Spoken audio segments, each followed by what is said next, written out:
Welcome back to Radical and Relevant, where each day we explore the genius of the gospel. Today's reading is from the Gospel of John, chapter 15, verses 1 through 8. I am the true vine, and my Father is the vine dresser. Every branch of mine that bears no fruit, he takes away, and every branch that does bear fruit, he prunes, that it may bear more fruit. You are already made clean by the word which I have spoken to you. Abide in me, and I in you, as the branch cannot bear fruit by itself, unless it abides in the vine, neither can you, unless you abide in me. I am the vine, you are the branches. He who abides in me, and I in him, he it is that bears much fruit. For apart from me, you can do nothing.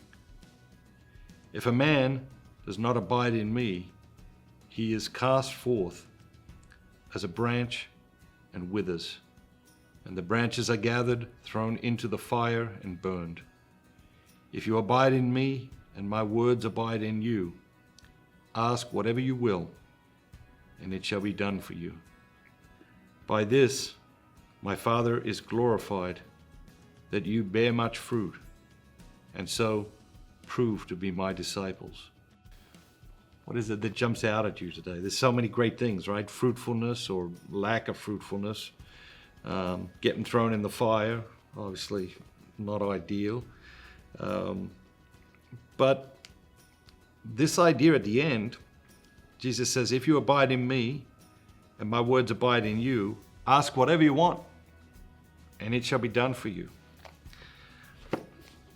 What does that mean?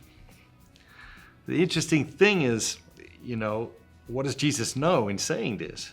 He knows that if you abide in him and his words abide in you, you're not going to ask him for anything that isn't in his will. That's why he can so confidently say, if you abide in me and my words abide in you, ask whatever you want and it should be done for you, because you'd be only asking for the will of God. You'd be only asking for things that are aligned with his plan, his glory, his goodness. And so, does he abide in us? Does Jesus abide in you? Does he abide in me? Partly, right? Because there's some parts of us that we don't want to surrender to Jesus.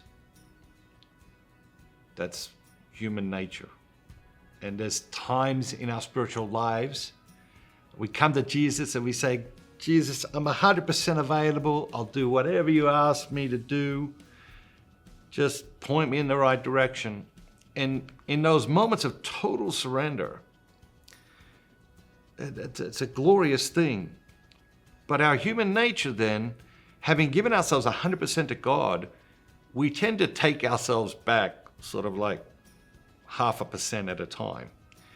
And then all of a sudden we realize, well, no, I'm not actually 100% surrendered to God anymore. I'm like 80% or 60%, or it could, be much, much worse than that.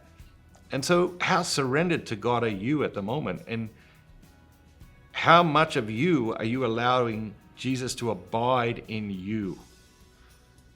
What aspect of your life do you tell God, no, hands off that aspect. I want to do my stuff there. I want to be selfish there, because we love our sins, right? We really do. We love our sins. Some of our sins, we love them and we don't want to give them up. And so we sort of pretend, we block that part of our life off, or that part of our heart off, and we invite God to abide in us, but not in that little part right there. And today, what Jesus is saying, no, let me abide in you completely and let my word abide in you. Then ask for whatever you want and it'll be yours. Have a great day. Remember, be bold, be Catholic.